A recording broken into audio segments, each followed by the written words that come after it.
Welcome everybody back to another BOLDcast reaction. I'm Carson. I'm Lindsay. And this is Hot D, House of the Dragon, Season 2, Episode 3, The Burning Mill. Mm-hmm.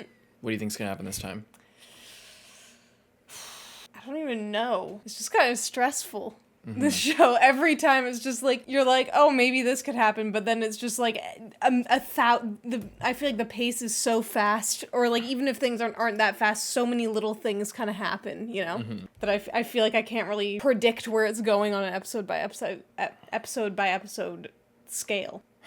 Yeah, me either. Well, it's weird because like Rhaenyra and Alicent are sort of like the heads of each of the thing, even though like, well, now that Otto's gone, Alicent definitely is, but it's everybody around them that's making all the bad decisions, and it's kind of been that way. They've been forcing, they've been sort of subtly turned against each other just by forces beyond their control. Sometimes they feed into that. Other times they actively try not to, like literally last episode the last two episodes after all the now kids are dead on both sides, and Rhaenyra is still like, is there a way possible where we don't kill each other anymore? You know, is like they're still holding out for that. But you know, so I don't know if that's going to continue, or now that she just got an attempt on her life personally, if that's going to influence things one way or the other. We shall see. And Otto's gone. That's a huge hit to the Green side as far as their survival. But Criston Cole, for all his, you know, terribleness, the plan, there wasn't necessarily much wrong with the plan. The only problem was getting him there, I guess. Getting the Kingsguard there. That's the only thing that kind of like subtly gave it away, other than in the moment. But I don't know, man. It's craziness out there. Let's see what happens. Leave a like and subscribe, and check out Patreon for the uncut reaction to all our Hot D reactions. Let's go. It's a kid.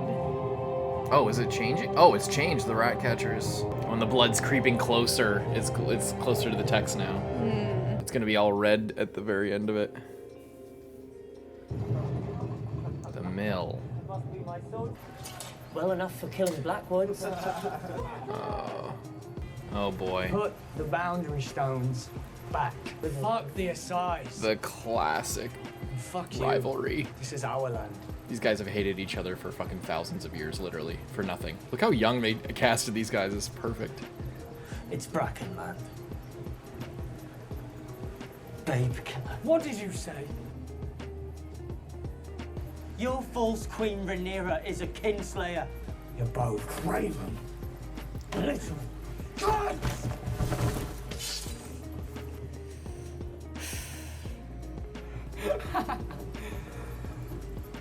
You wouldn't dare. Oh, careful now. Oh boy. Oh, shit. Whoa. It looked like a dragon rolled through here.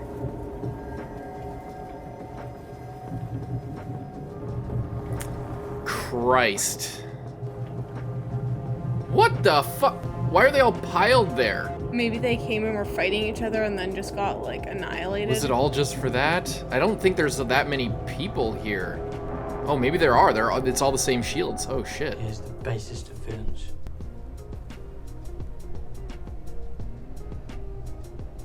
Otto Hightower would never have allowed this. Hotter blood has prevailed, I think. Seems to be the case. Taken a bit in their teeth, they wish to punish, to avenge. I love Soon they will not even remember what it was that began the war in the first place. If they usurped my throne, this is one answer. Bracken Blackwood. They don't even remember what started it. Or was it when the child was beheaded? Or when Aemond killed Luke? Or when Luke took Aemond's eye? We teeter now at the point where none of it will matter. When the desire to kill and burn takes hold and reason is forgotten. There may be another way. Alicent Hightower. You've seen what has happened since then. She came to me in the hours after your Lord Father's death. She knows war is coming, and that it'll be savage beyond all compare. There is no war so hateful to the gods as a war between kin. And no war so bloody as a war between dragons. I do not believe she wants it. She sent a raven. What she did It is not her, but the men around her who seek bloodshed. she permitted it. As you permitted the murder of a little boy in his bed. Cannot really argue with that logic. Oh, he's wearing the hand thing that's like the same shit that Tyrion wore in the Blackwater. You're well, Lord Hand. That was a crazy effect. Or Tyrion's thing was, it probably wasn't the exact same thing, but it was similar. I think the hands were more like this, kind of on each other rather than grasping. Wait, are those his bros? Like like Aegon's entourage? Are they like the newer replacements? Not a lot of respect going on either Clearly. way. Not a lot of integrity. Everyone's just like, oh, the hand of the king. Your Grace, my lord. Fuck that guy. Sir Alaric was awarded the great duty of ending Rhaenyra's challenge. He failed to discharge it. He failed because the scheme was rash. Perhaps, Your Grace, but we cannot all hide in our castles waiting for war to come to us. As now it surely will. Yeah. As now, it already has. House Bracken took it upon themselves to attack the Blackwoods, who declared for the Pretender. Lord Samuel Blackwood himself was slain. Good. First blood in our name. Great. The Blackwoods and the Brackens have feuded for centuries. This is nothing more than an excuse for them to indulge their ancient grudge. It's no true war. Call it what you will. I call it war. What are we going to do about it?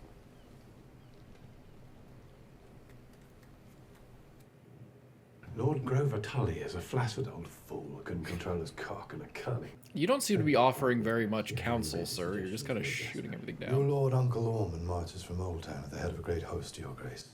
And your brother Darren's dragon nears fighting age. Call on them to suppress the Riverlands. Alas, they are months away. My lord brother Jason is raising a great army at Castle Rock. In a matter of weeks, he will be able to harass the Blackwoods from the west. Should we not aim to unite it and then strike as one? Good luck. Do remind me which link in your chain. This council must rediscover the discipline it lately had if it's to be of any use. The Riverlands are the key to the war. Harrenhal is the key to the Riverlands. Speed is my ally. I will turn the Crown land houses who declared for Rhaenyra to our cause. We will add their numbers to our own and then turn west. He's where I like, will enlist or just the send Brackens, me. subdue the Riverlands, and take Harrenhal. But he can't go anywhere. So impatient to ride with so few men. So like to be destroyed by the first stronghold you meet. A bold scheme indeed. Especially I love since Elsa. Damon's literally on his way. What say you, my king? And you'll take Aemond and Vhagar. Vhagar will remain here to defend the city. Good. To war, then. She literally has to. I'll come Yeah. too with some. Vagar leaves, Your Grace. everyone else It's can over. just roll in. Not to draw attention. You'll want to answer for Sir Alaric. We will be more likely to encounter one if we field one of our own. That is precisely why you must remain, brother. It's a brave thought. We cannot risk your loss. I'm as fearsome as any of them.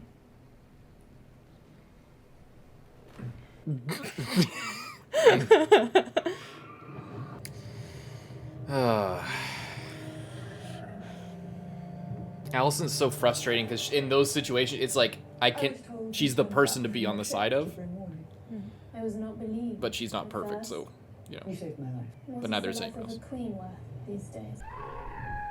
Are they always like this? Sea Smoke, my late lord husband's dragon, has grown restless of late. We cannot know why. Maybe he's lonely. As of late, I wonder if that means Laenor died out there somewhere. Aegon and Viserys will accompany him until a place of greater safety can be found. Tyraxes is better hatchling.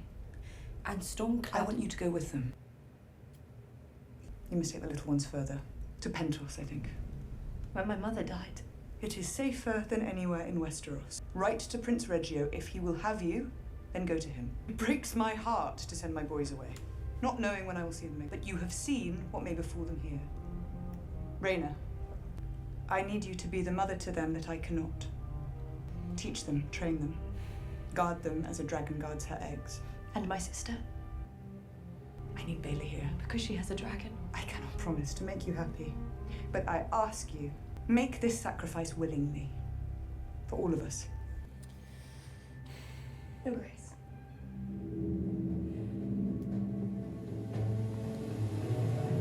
That's a hard one, but she's right.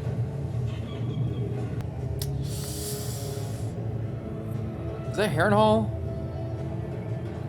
He said he was going there last episode.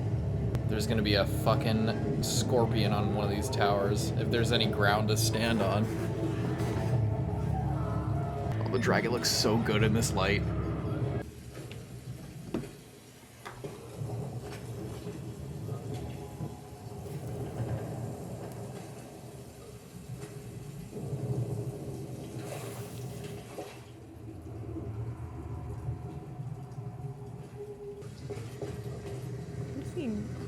Doing? I forget why. Yeah, I thought he was coming here to like raise allies and shit.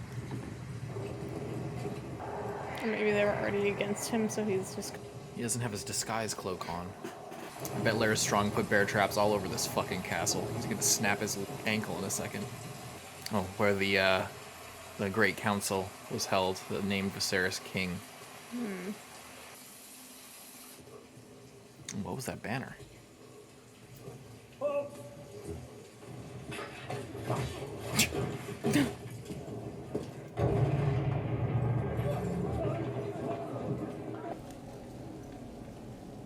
I'm claiming Harrenhal.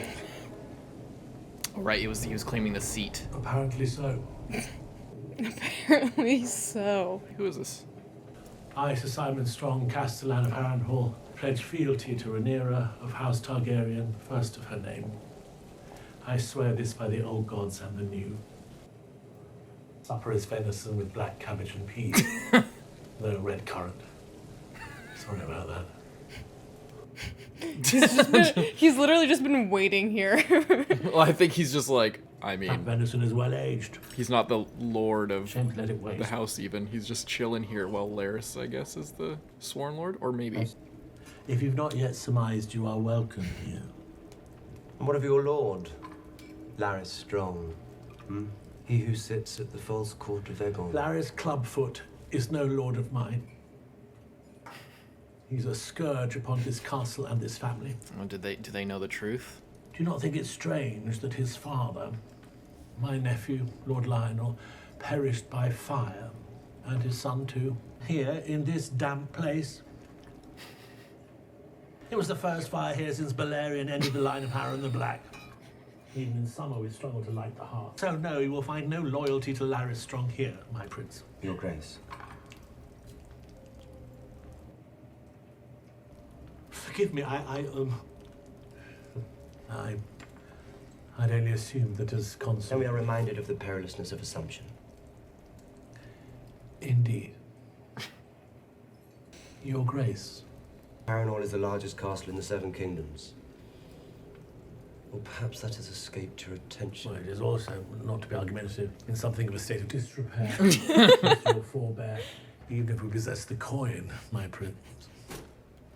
Your Grace. Houses Bracken and Blackwood have long detested one another. Why? Oh, well.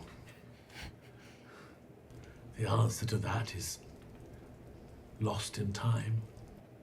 Sin begets sin, begets sin.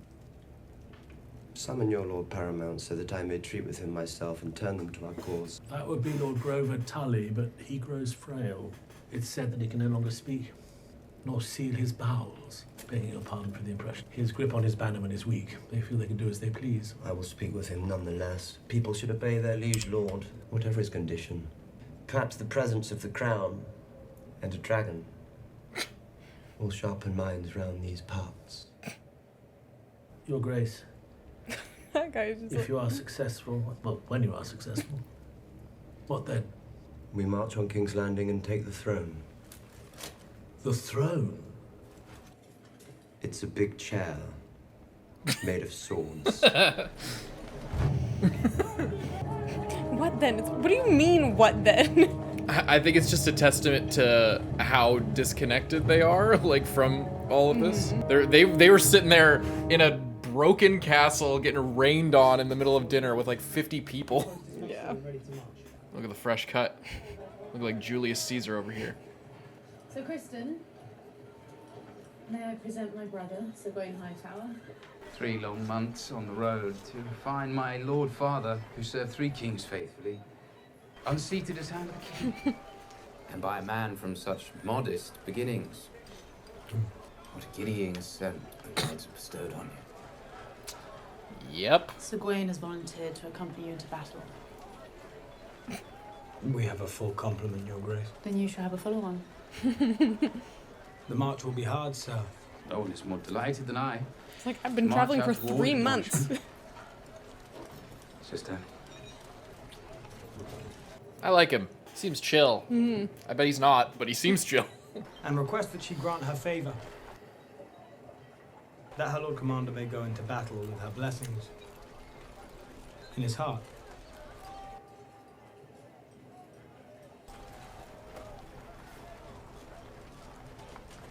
Your Grace.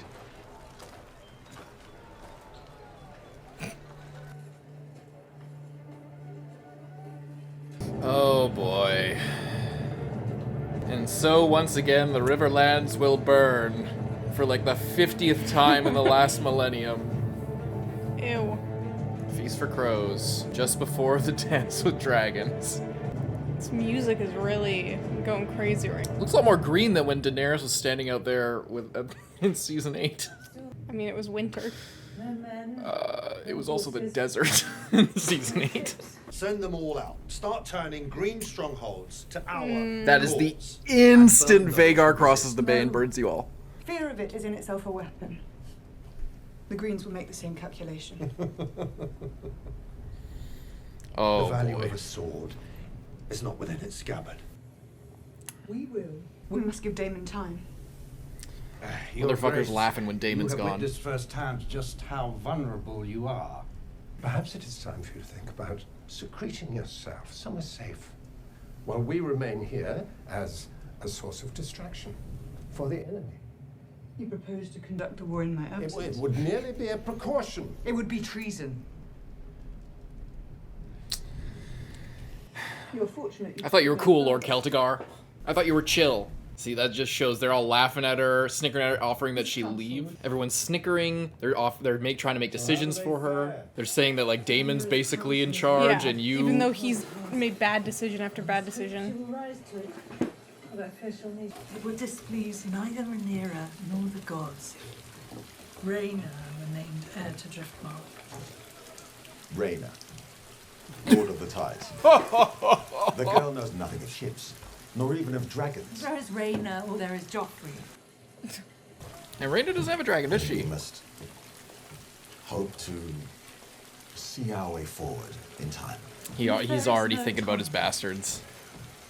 We are at war, Corlys. This is gonna push him over the edge. Before you. Then it is well that I am a good sailor. Does she know about them? She must.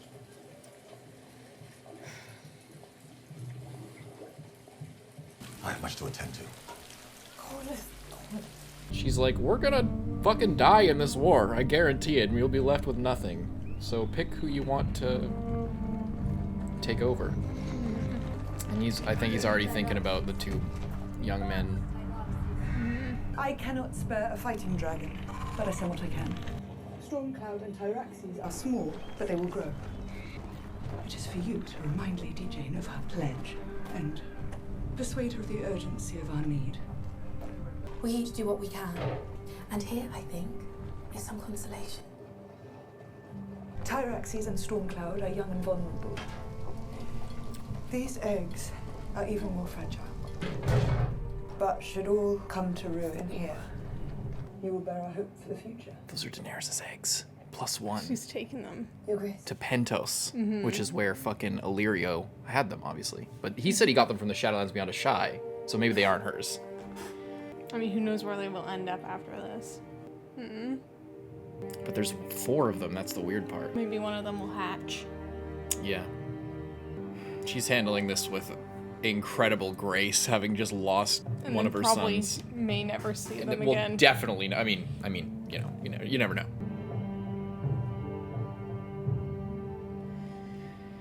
It's a fucked up thing. Oh, God. I feel sad about Jaehaerys. But I ought not to, I think. People die all the time, especially babes. Sadness is a condition of motherhood. There's naught to be gained from it. That horrid procession where the small folk all stared at me. I warrant they thought I had no more right to grief than they do. Surely they lose their babes more than highborn ladies. The stranger comes for us all. Queen and commoner, you have as much claim to grief as anyone. And you? Helena, I forgive you. What? For Kristen Cole? I said that I forgive you. Or just for everything?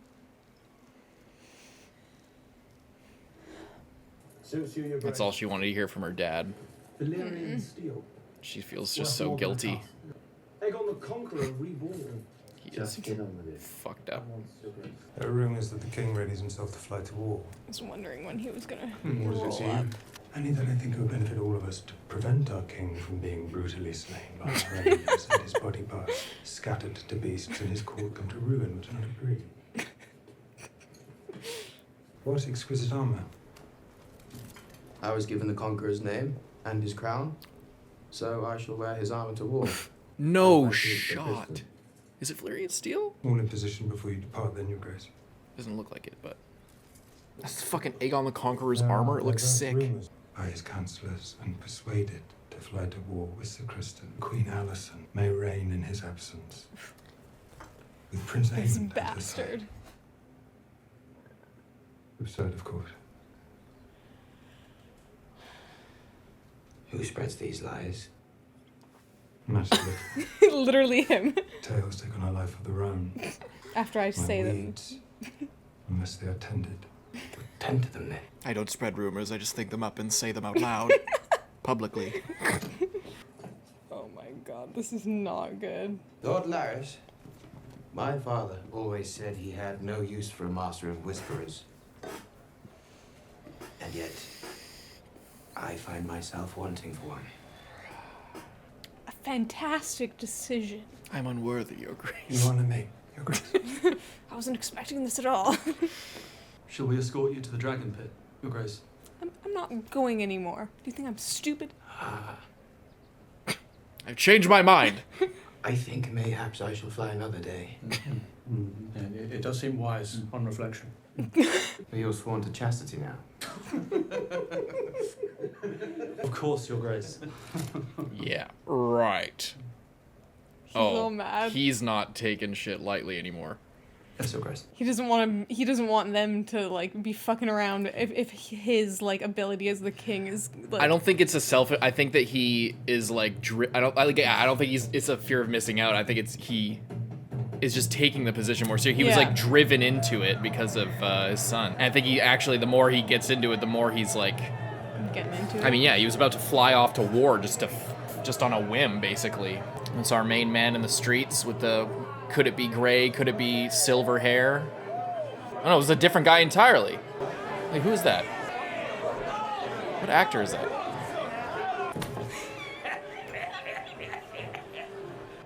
He's not too happy about that. Are you man of Dawn? Dawnish, are you? Yes, I am.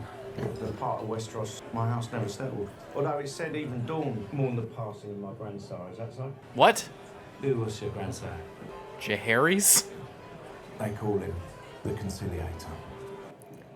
King Jaehaerys. This guy seems like he's making something up. Please, continue. Look, I really shouldn't be telling you this. You are saying you're a Targaryen? I'm the son of Balon the Brave, bastard brother to Prince Daemon and the late King Viserys, uncle to the one true queen, Rhaenyra Targaryen. The blood of the dragon runs through these veins, and yes, they've heard this would before. take my head for it. A dragon seed must watch his own neck when he has no white cloaked guardsman to do it for him. Is he telling the truth? You do not look very much like King Viserys. How do you know what they look like? He speaks truth right enough. Look, you can tell by his hair. Yeah, because I'm their half-brother, you fuck. Rightful heir to the Iron Throne, my nephew, Prince Jaehaerys Velaryon.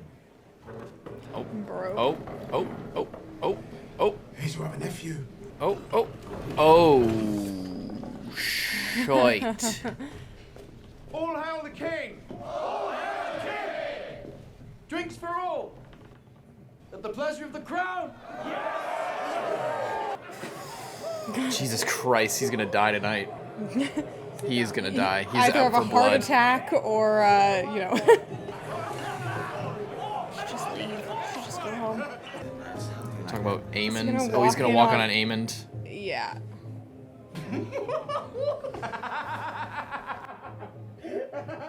So far, and yet you still lie with your very first. What a fine, sweet thing. Do not exaggerate. Such is the madam's prowess that even now. If I was those other guys, I'd get the fuck out of there. Yeah. I would be looking away. Your squire is welcome to her. One whore is as good as another.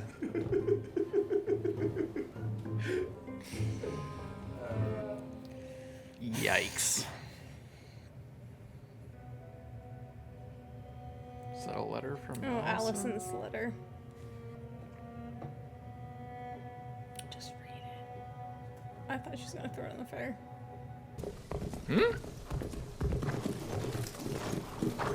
To wait. Our company has camped back yonder. On the cold, hard ground, which is why we make for the Bull, a tavern with an excellent reputation on the Rosby Road, not 2 miles away, if memory serves. We march to make the first strike in the name of His Grace. I assure you, my nephew will not begrudge me a night of comfort. What? We will rendezvous with your army at first light. Or if their wine is good, perhaps a little after first light. We're exposed. What? Oh boy. They're in the field. Oh, you're fucked. Oh, there's Damon. There's a reason that they wanted to camp in the fucking trees. Oh no, it's Bela. I didn't think she was going this far out. I think that she's doing it on her own.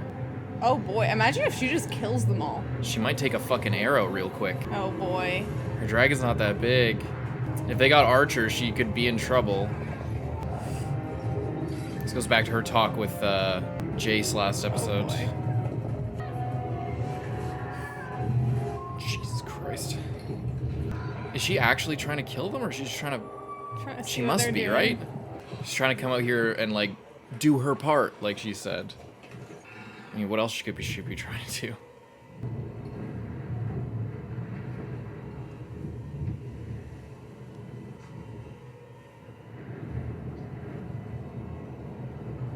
Can't get out of there now. Fuck. A good showing, Sir Kristen. I'm in your debt. They know we're abroad, they'll be hunting. And we must move under the trees and by cover of dark starting tonight. And no fucking inns. Could you be certain it was Cole from such a great height? It was not such a great height, Your Grace. You said not to engage, so I didn't, exactly. Your Grace, we commend the Lady Bela for her sharp eyes, but we can tarry no longer. The time for action is surely now. Your Grace, I must agree. Act now, Your Grace. Loose the dragons, root Cole out, and burn him.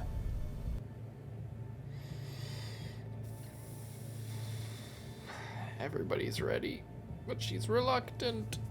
She read Allison's letter. I have heard your arguments and will consider them.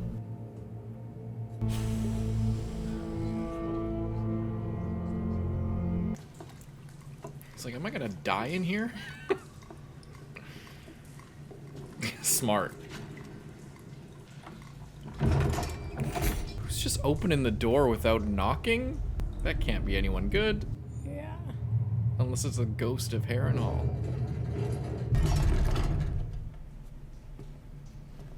Laris assassin for sure.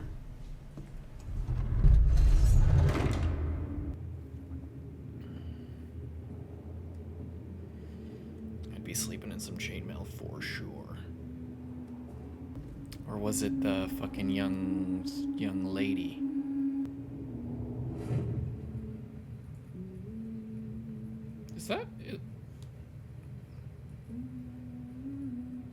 Is Is that his mom? Always coming and going, aren't you?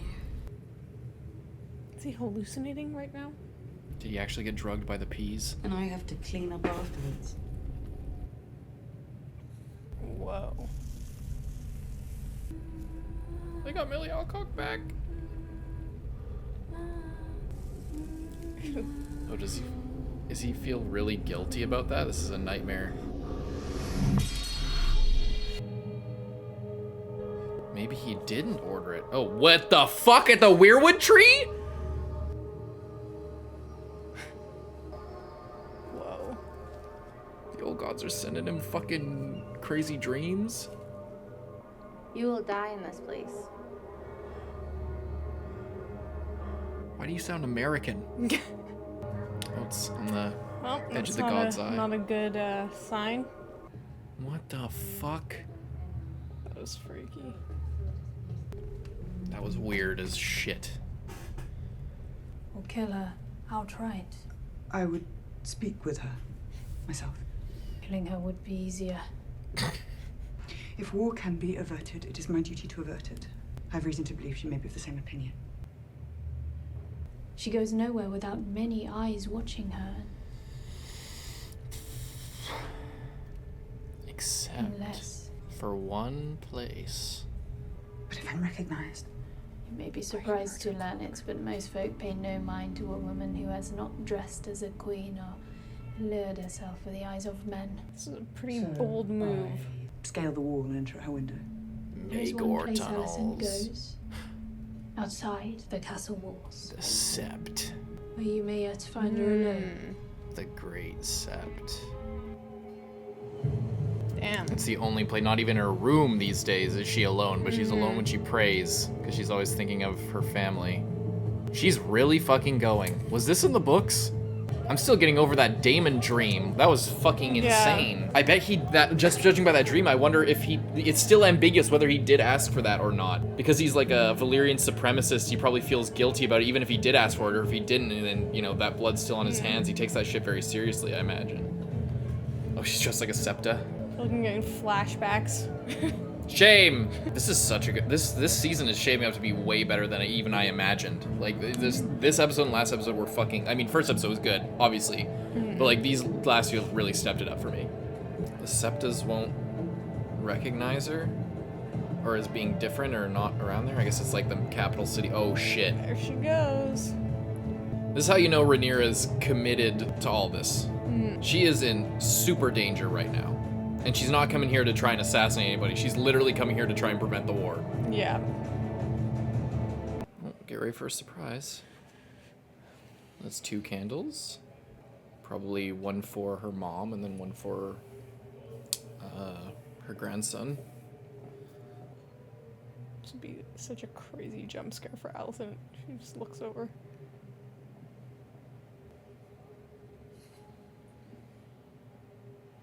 No. If I could cry out, your knights would find me. I would be taken or slain. Then what if I killed you? And then what? I've begun badly. So awkward. Jesus Christ. I know you do not have that desire within you. You killed my grandson. She thinks. Oh no, she probably doesn't even think. Maybe she doesn't even believe it. Rhaenys has counselled me. She said she saw in you a wish to avert the worst of what may now come. So you've come to surrender then? No. I have come to see if we may uncover some path towards peace. I'm usurping my rightful inheritance.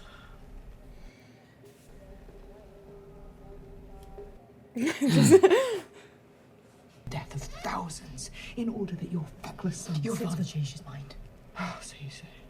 And so your father has proclaimed the realm. I saw the king that night. Mere hours before I left him, he had affirmed my right to the throne. A right he upheld steadfastly every day of his life after my mother died. And yet you will maintain that his mind was changed in an instant. Well, you lie. No. My father loved me, Alicent. And I believe he loved you, too. Did you betray him at the very last? When was your plan first She's about to laid? fucking Was your ambition so explode. keen? He changed his mind, Rhaenyra. He changed his mind. I swear this to you, on the memory of my mother. I pronounce before all gathered in that room that you would make a fine queen. Do you think me capable of such naked deceit? She believes her. Well, then what? What did he say at the end? Did he speak my name?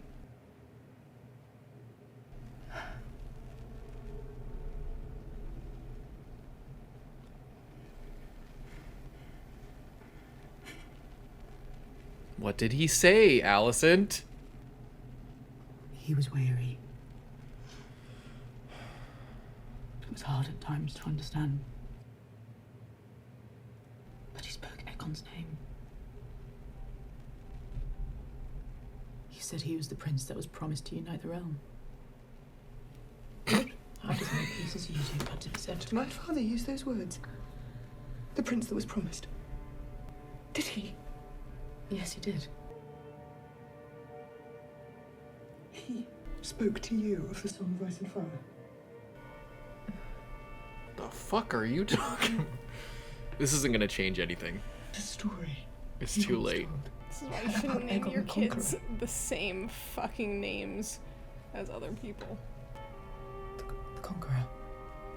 She's like, well, what am I gonna do now? Admit that I was just wrong and that my grandson's blood is on my hands and I ruined my daughter's life and then, you know, everything is, this war is my fault by accident? Just a big oopsie? No, you can't big oopsie at this point. Before you are discovered. There's been a mistake. There's been no mistake. Please.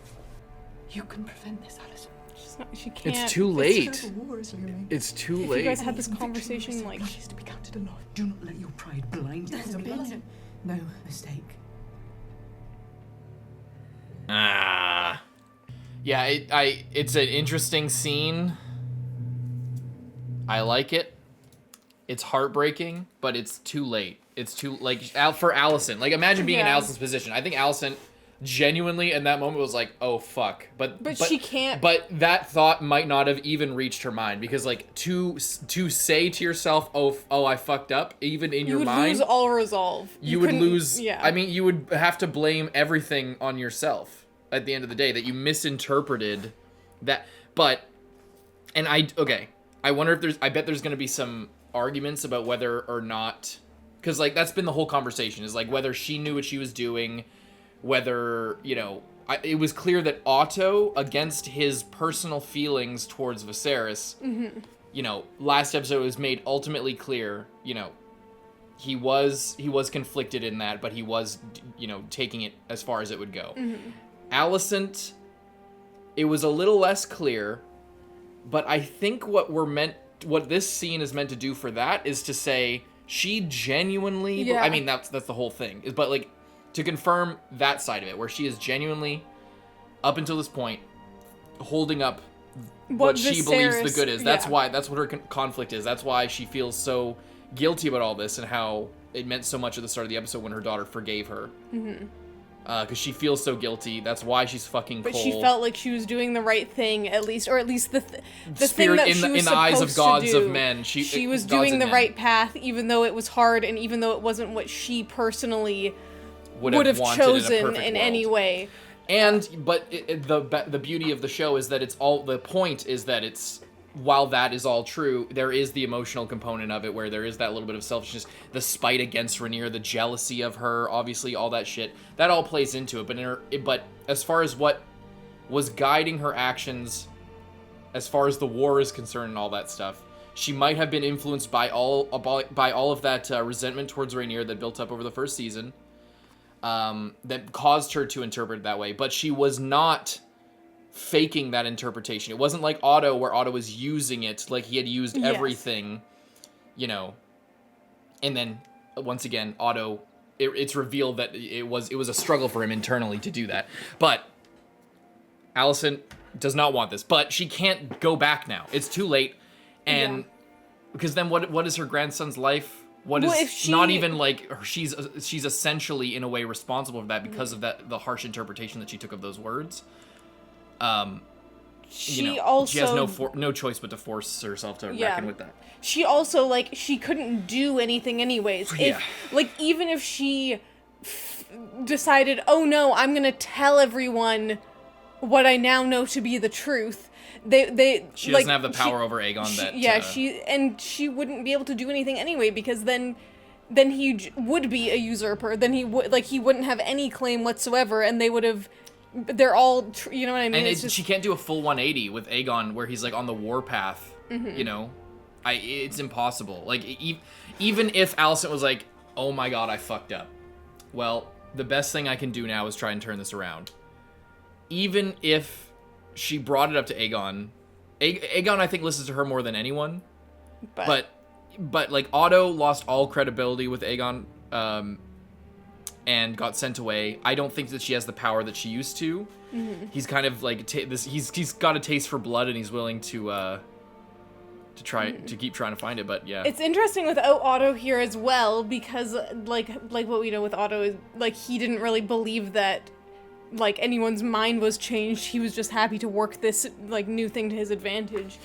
Yeah. It's interesting now that he's gone and Alicent can't, like, you know, if there was one person that Alicent might confess this to, it would have been Otto, and she tried. Well, she tried. Yeah. Anyway. But he would have been able to, you know, well, you know, this is our family, and what he would have tried to instill her with the logic that he had been operating off of this entire time.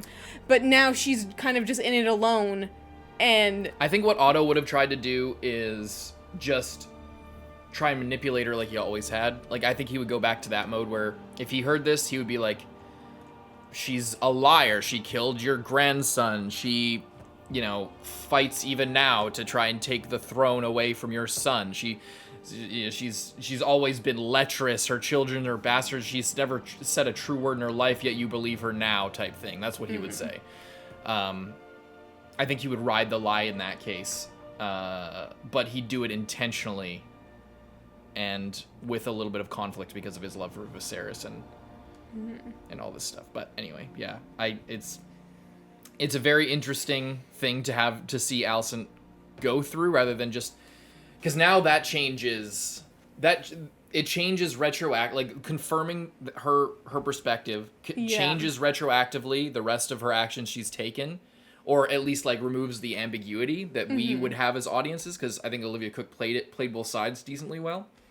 And it's written to be ambiguous, just like how it's written in this episode with Daemon.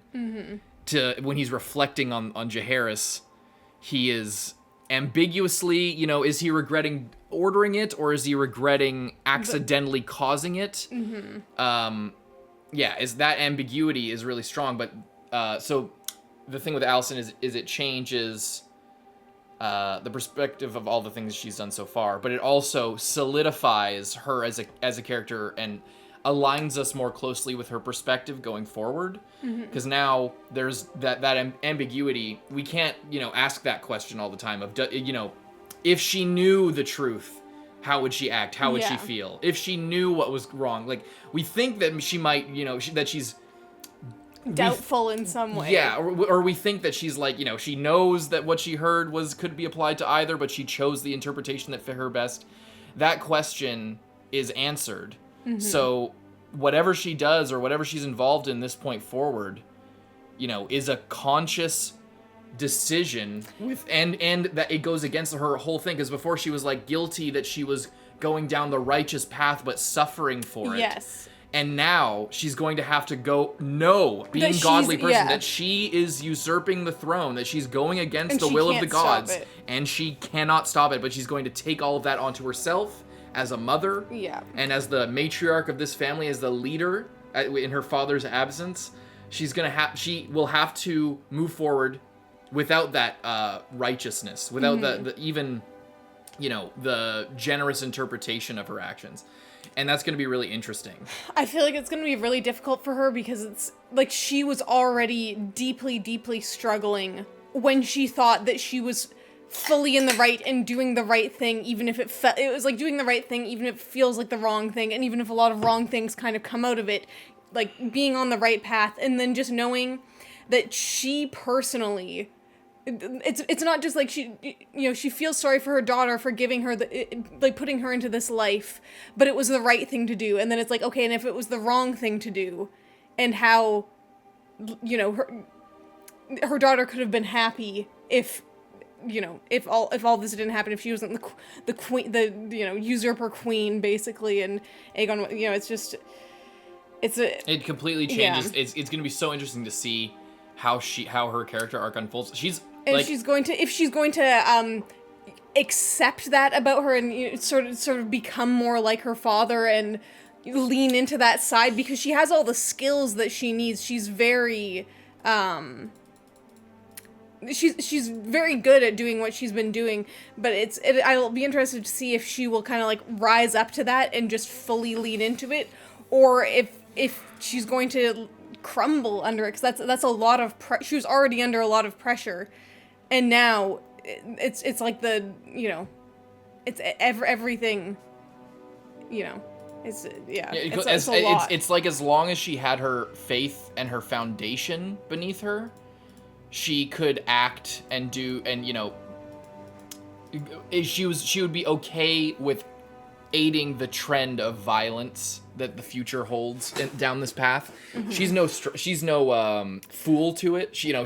As long as she had that foundation of, I'm doing what is right at the end of the day. It's you know, Rhaenyra has always been fucking up. She's never taken her her thing seriously, and, you know, as terrible as all this is, and I wish it wouldn't have to be this way, it does, and it tortures her, and I think that's what drives her partially in one sense to a relationship with Kristen Cole, and yeah,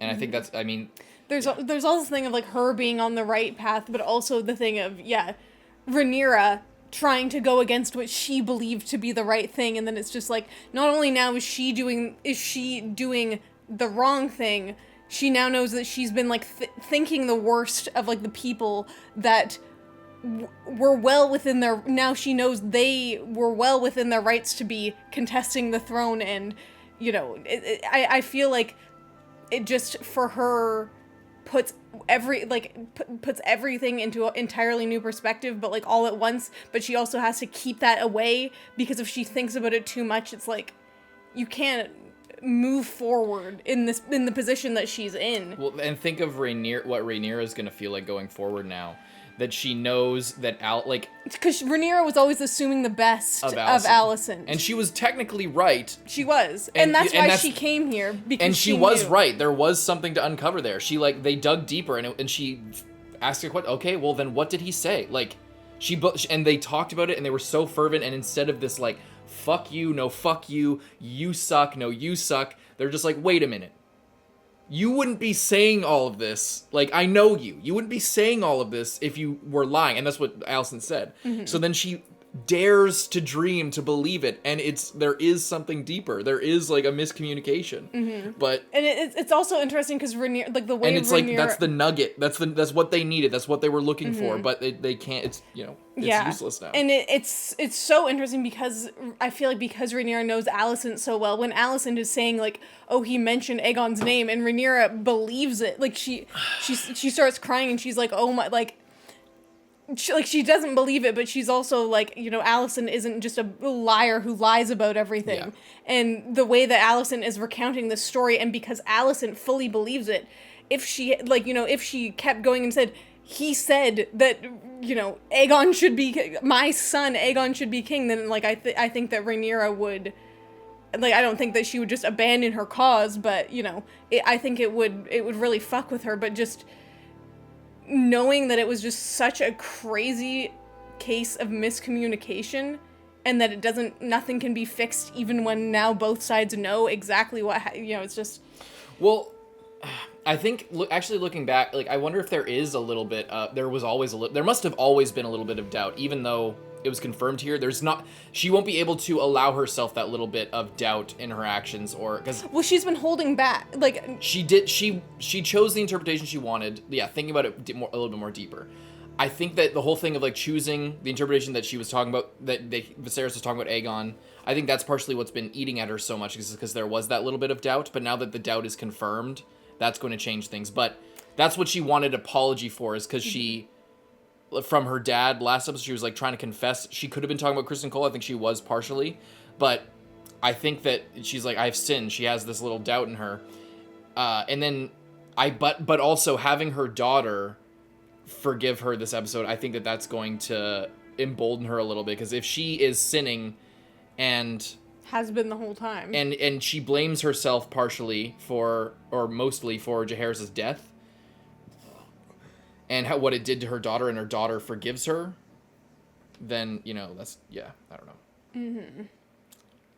It's so it's so complex and interesting. I love Alicent's character. I love all this shit. It's just really heartbreaking, and I wonder what Rhaenyra will feel like now. Like she now, this confirms to Rhaenyra that if they both know that there's doubt, and Alicent still goes along with it, then there's no excuse not to go full on warpath. Yeah. Then she's fully well, it's the entire justified. point of coming here, and the entire point of like not just listening to those. I mean, those guys had a dumb idea anyway of like send out all the dragons and blah blah blah. It's like, okay, whatever, but.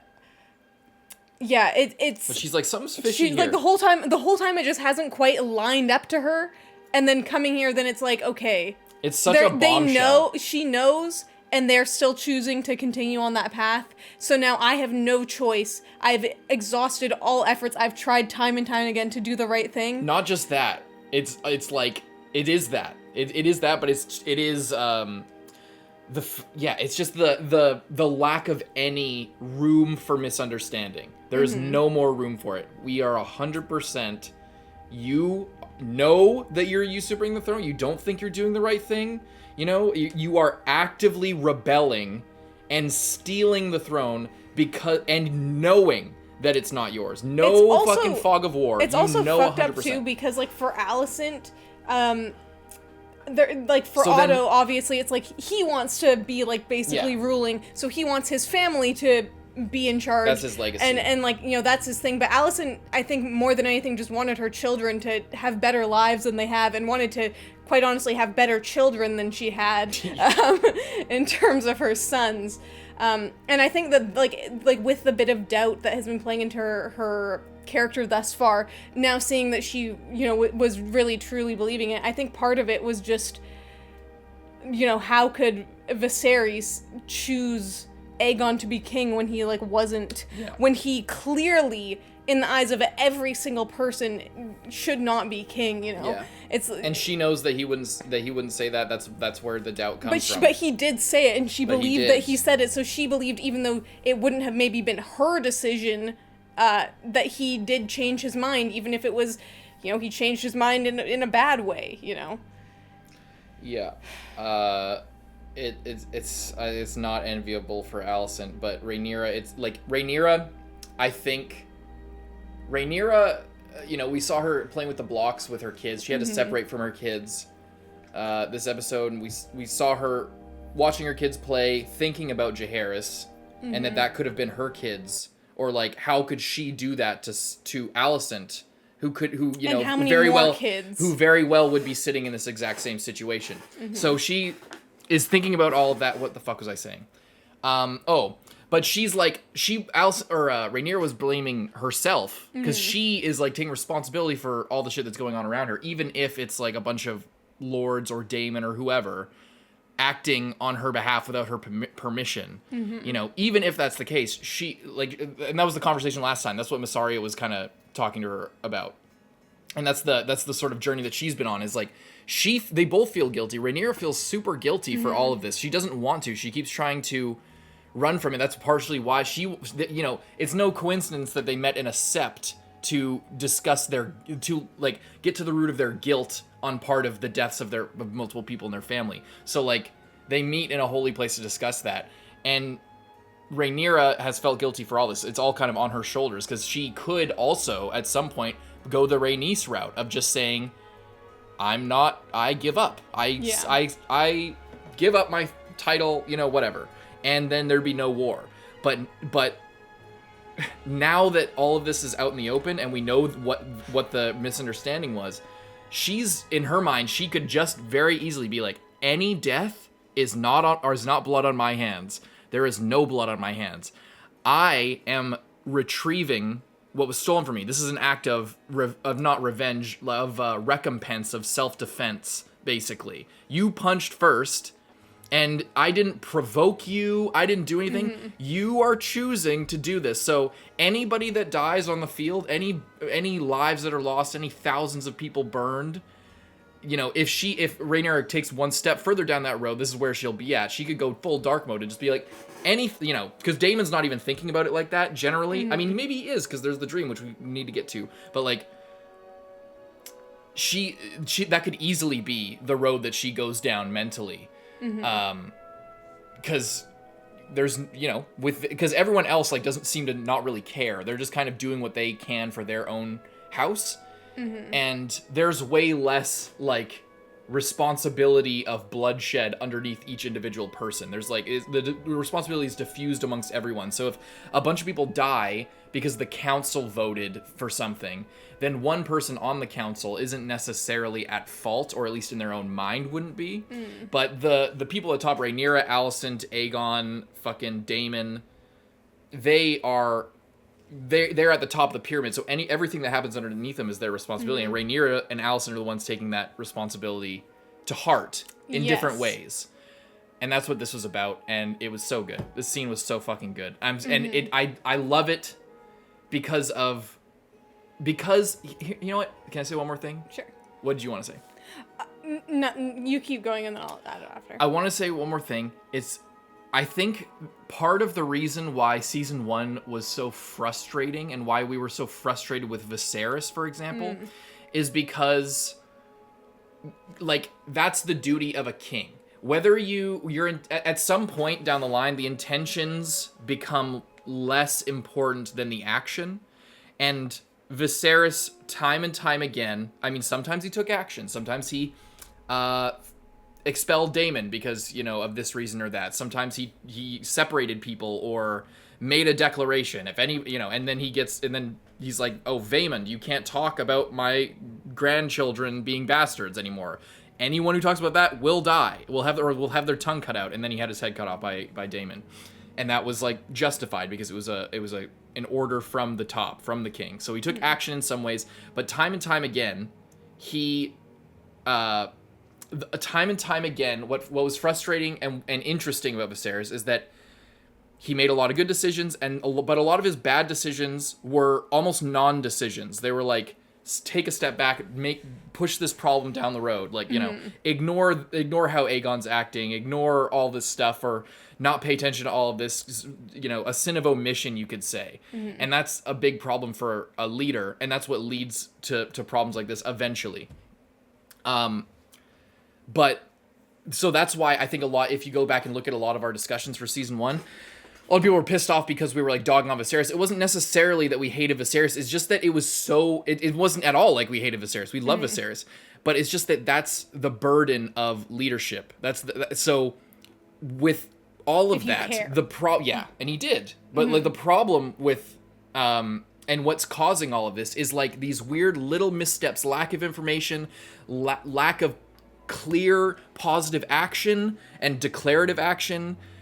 in very critical places. Again, he made some strong decisions. He put his foot down in some other places. He wasn't a terrible king by any means, but he could have been a lot better, and everybody could have been a lot better. Because the problem, and going back to what I was trying to say at the beginning, it's the fog of war that, like, and the little room for misinterpretation that leads to these bigger serious problems.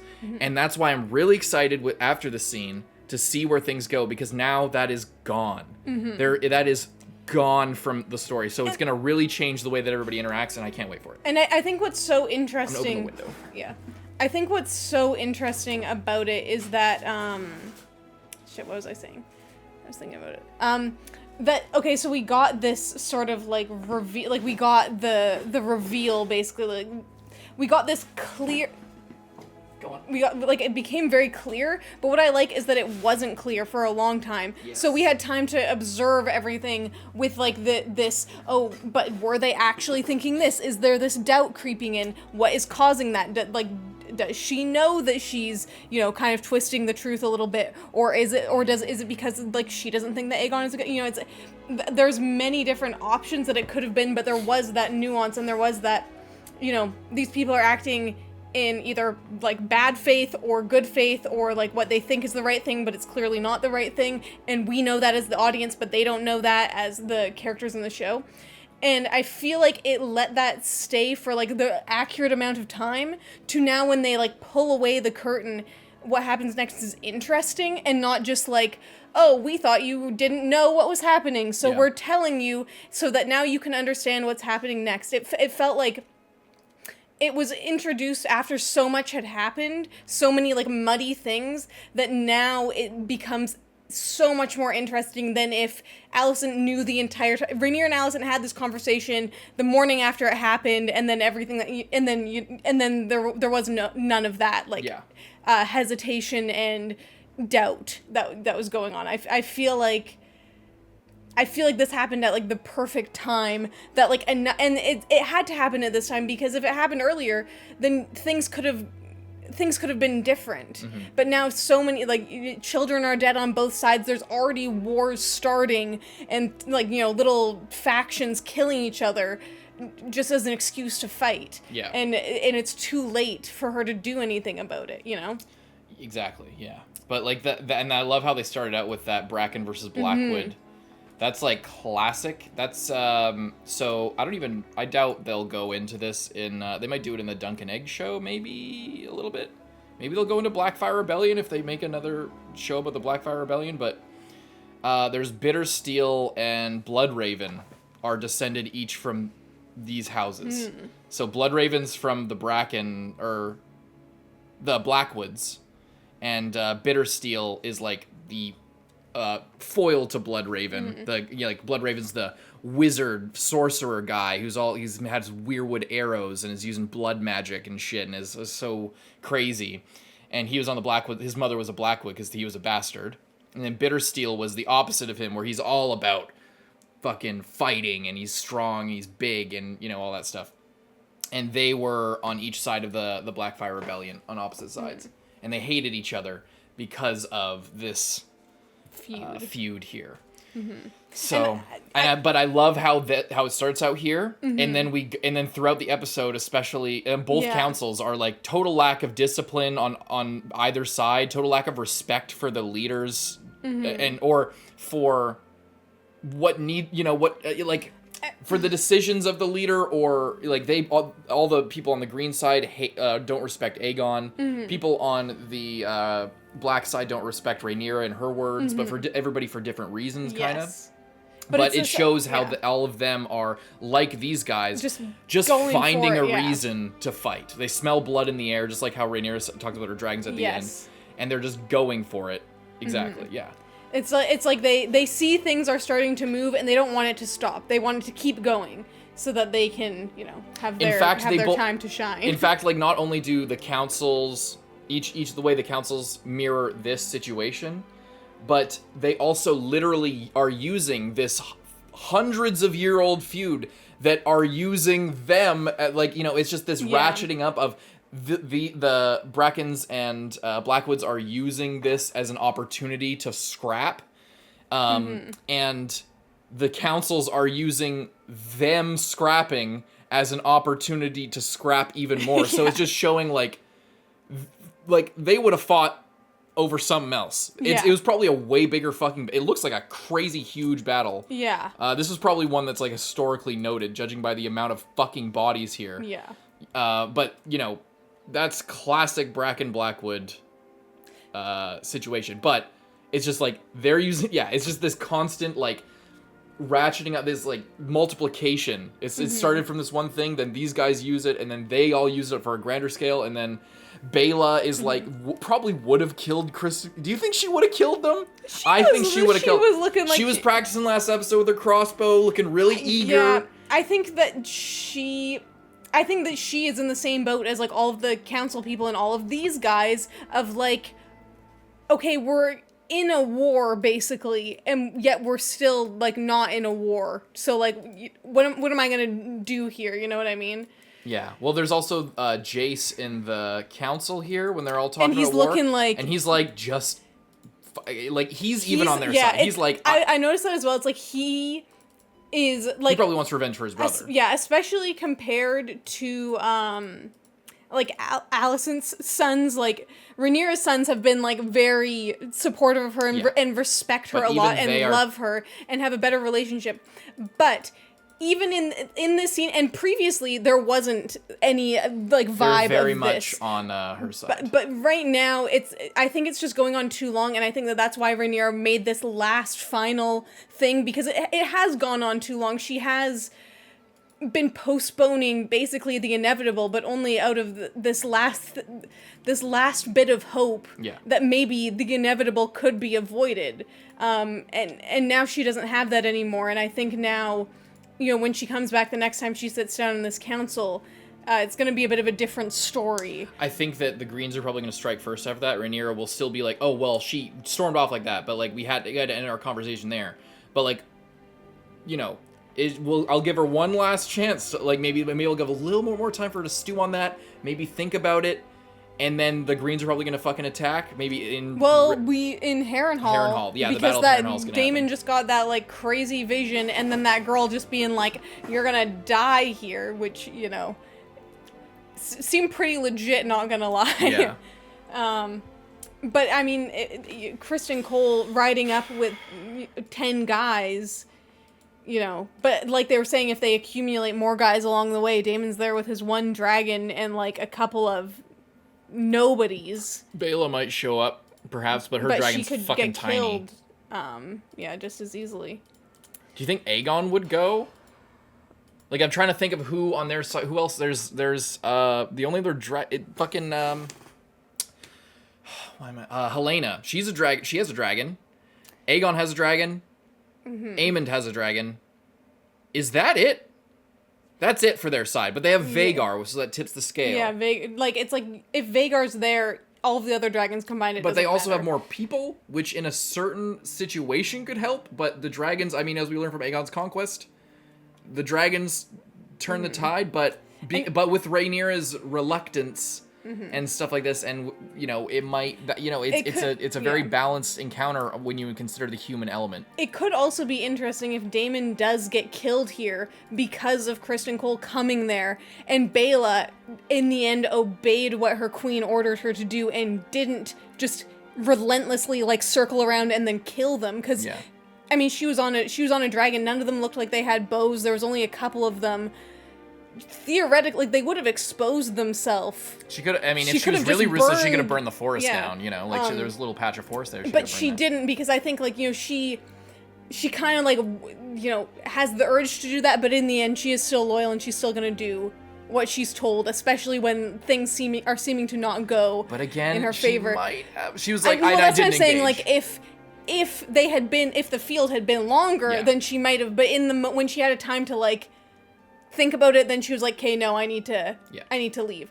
But it will be interesting as well if, you know, sort of that order of do not engage comes back around, and because of that, in like a... Or do you mean if she tells her to engage? No, I mean because she didn't, if Kristen Cole and his group are able to kill Daemon, you know... Yeah, because in this she fight, didn't... because she didn't engage, because she was listening to Rhaenyra, because of Rhaenyra's lack of decision, because of all of this, you know, uncertainty and not knowing. But then again, you know, Rhaenyra can confirm that the blood is on. But then at the same time, Daemon least. was only there because he was trying to make up for his other stupidity. Yeah. Previously, so it's, I mean, the whole thing, like, you can just keep going back and back and back. And again, that's what the episode is about. It to begin with the Brackens and the Blackwoods as an example. Like, you can go back and back, and that's what their conversation was. They even talked about it, and I love this guy. Yeah, this guy. Simon Strong. Fucking, he's great. Played you know, by a great actor, clearly. Just, you know. Mm-hmm. And the whole, oh, your grace thing. Yeah. Daemon just getting a bit carried away. Yes, yeah, he definitely is On a getting bit of a carried power away. trip over here. Because I don't think he would be. No, well, the queen is your grace. But I think that's under the assumption that a queen is automatically not as good as Lesser, a queen. yeah. It's like how whatever, it's like in like real life usually it's not like if the queen is ruling, it's not like the queen and like the king, it's like the queen consort. Yeah, and but then if it's a king, it's still the queen because it's just the queen and no one Yeah. cares about her. So by him, you know, taking the title as king, especially when he also had claim to the throne, Yes. is very disrespectful. Because But there again, it's like everything in the show. There's like a give and take to it because technically, if judging by with all the precedent, like you just said, your grace would be appropriate. But it is also it's a new thing, and you Yeah. know. Yeah, so I like that little dance there. That was interesting. But I also like how Damon was like kind of pissed off about it, but like gave him let it slide a little bit. Yeah. Like those like three guys. His stupid sons over here. They clearly have like one They're strong brain cell boys. being shared between them. I wonder what there's got to be lore in the fucking books about these guys. There's got to be lore about these Simon Strong's three idiot-looking sons. There's got to be something about that. And then who was that fucking girl? Who was that? Like who? Like is that his daughter? It must be. She didn't really. She looked like. I feel like she distinctly looked like very different. Like she looked like a strong. I mean, she had dark hair. It was dark in the room. Where'd she roll up? Let's see. It's probably gonna be hard to get a shot of her. So when they're talking, oh, there she is. She looks Westerosi. She doesn't look like she's from the east or anything. No, but like, is she like serving them? Like, is she, is she like a servant or? Maybe it's his wife. She's a bit younger. She clearly looks important. Like from the first time you see her. She's the black hair. Who's the black bat of Harrenhal? They're in the actual. So the Strongs obviously aren't the lords of Harrenhal forever because it's cursed and everyone loses it. But in the show, before fucking Tywin takes over Harrenhal, it's the Black Bat of Harrenhal. I forget what the name of the house is. So maybe she's like an ancestor of that house or something like that, and is the one last remaining person because she could see it because she's clearly connected to the old gods because she shows up when Daemon is dreaming. He's having his crazy dream, and it's not a dragon dream. Funny enough, it's kind of the opposite. Usually, like dragon dreams are like, oh. And then from the fire of death, a dragon emerged and it was victorious or something. And then it leads them down the path to their own destruction eventually. This is like, in a way, similar, but it's like foreboding and it gives more Old Gods vibes than it does Valyrian dragon dream vibes here. Mm-hmm. You know, like it's more somber and foreboding of death than it is promising greatness yeah. and then delivering death, you know, like it's like it's so weird. It's like it's a what could have been, but also a what have you done. It's like he's looking at Rhaenyra, the version of Rhaenyra that he like fell in love with, and then he's looking at this kid that he that he killed and that he feels guilty for. And then Rhaenyra is like cleaning up the mess of this, and then she shows up. I wonder if she was even there. Was she even there, or was she literally the ghost of Harrenhal? Like, I think there's legends about that. But maybe I'm thinking of a different castle. I might be thinking of the Rat Cook, which is fucking whatever, Night's Watch.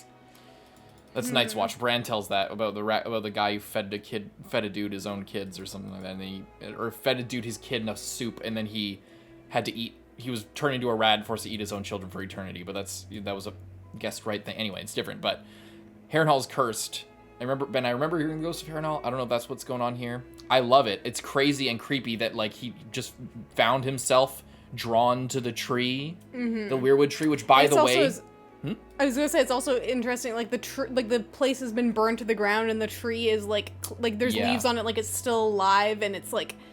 I don't know, like, I feel like the image of it is, like, very striking. It's, like, amid this rubble. Yes.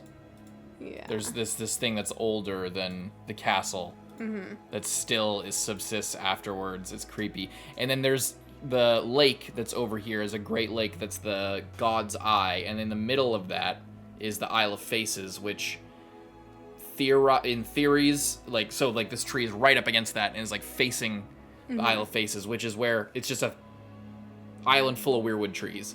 And it's where fucking Ned Stark's sister, what's her name? Jon Snow's mom? Lyanna Stark supposedly came from when she was the Knight of the Laughing Tree in the Harrenhal tourney, which was here, which was where Rhaegar gave the crown of roses that was held here at Harrenhal. A lot of history here. But it's basically, what I'm getting at is a very significant place in terms of the old gods.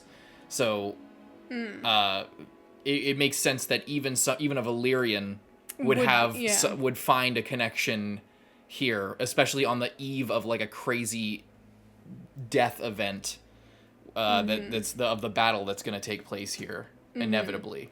And I feel like just really for Daemon in general, I feel like it would be it's significantly more unsettling to have like crazy ghost prophetic dreams like seemingly like given to you by something that you don't even believe in. Like I feel like that's because then it's just like, he's so into this Valyrian shit. This thing that I don't even believe in has just fucking kidnapped my mind and told me I'm gonna die, and I don't believe in it. But what the like you know what I mean? It's just like it's such a someone who was like getting a dream from like your own thing is like, oh, it's like what you're saying with a dragon dream. It's like there's like a promise, there's like a victory or like something to strive for. But when it's something else, it's just like maybe I'm just wrong about kind of life in general, you know? Yeah, it's probably a big check to him. I mean, it's brought on mostly by